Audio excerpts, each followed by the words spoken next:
మీ పోర్ట్ఫోలియోలోని equities యొక్క allocation పెంచాలా, gold యొక్క allocation పెంచాలా అని అనుకుంటున్నప్పుడు ఈ రేషియో గురించి తెలుసుకోవడం చాలా ముఖ్యం. ఇది ఒక మంచి గైడ్ అండ్ సింపుల్ ట్రిక్ లాగా పనిచేస్తుంది.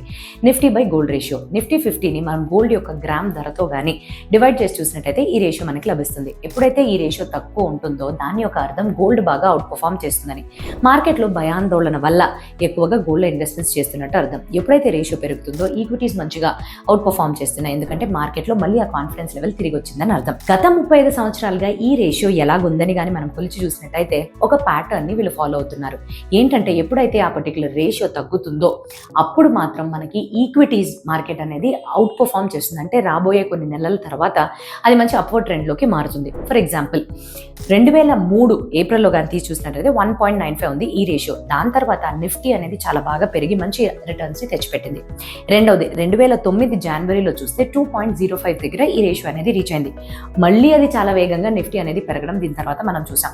అండ్ కోవిడ్లో 2020లో తీసి చూస్తే 2.2 వరకు వచ్చింది ఈ రేషియో. దాని తర్వాత నిఫ్టీ మార్కెట్ చాలా బాగా పెరిగింది.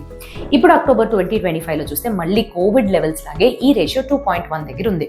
అంటే దీని యొక్క అర్థం హిస్టరీ కానీ మళ్ళీ రిపీట్ అయినట్టయితే తప్పకుండా మళ్ళీ రాబోయే కొన్ని నెలల్లో కానీ సంవత్సరాల్లో కానీ నిఫ్టీ ఆదాయం తెచ్చిపెడుతుందని అర్థం.